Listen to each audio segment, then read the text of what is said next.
This video will explain classification and regression tree analysis, or CART, an innovative statistical method for mapping inequality. CART analysis is used to produce trees that can identify social groups that are furthest behind in access to basic opportunities. These classification trees can be found on ESCAP's web-based social protection toolbox. Let's learn how to generate a tree. To start, we will select an indicator that we're interested in. Let's explore bank account ownership. We will also choose a country, such as Indonesia, and a year where data is available.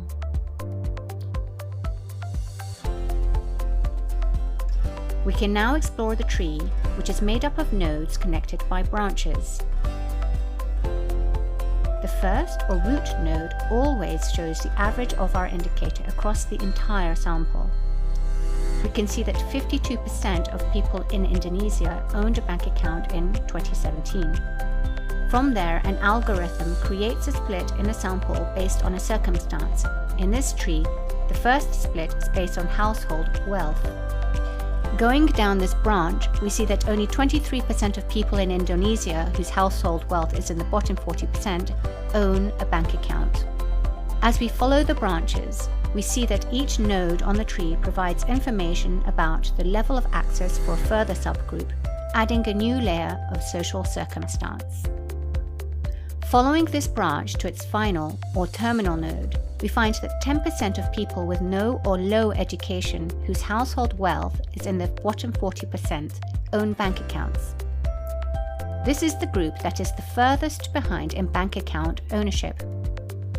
As you can see, these trees can be useful tools for understanding how circumstances can intersect to limit access to basic opportunities or enhance the prevalence of barriers. How are the splits in the tree determined?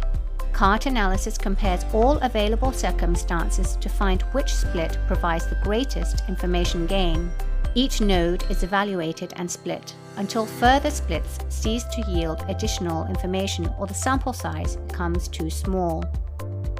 To understand this process, imagine that you have a basket filled with apples, oranges, and limes, and you want to organize them in homogeneous groups.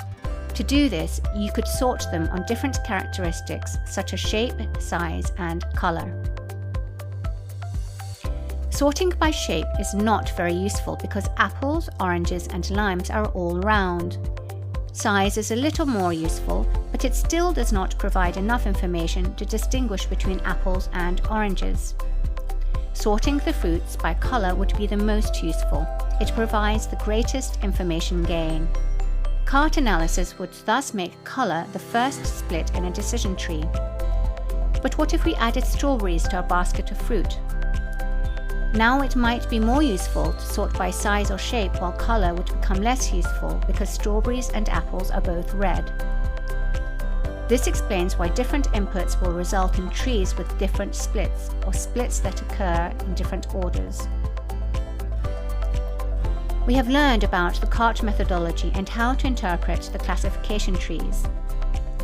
We invite you to explore the trees on our website to learn who is the furthest behind or ahead in key indicators of the 2030 Agenda for Sustainable Development.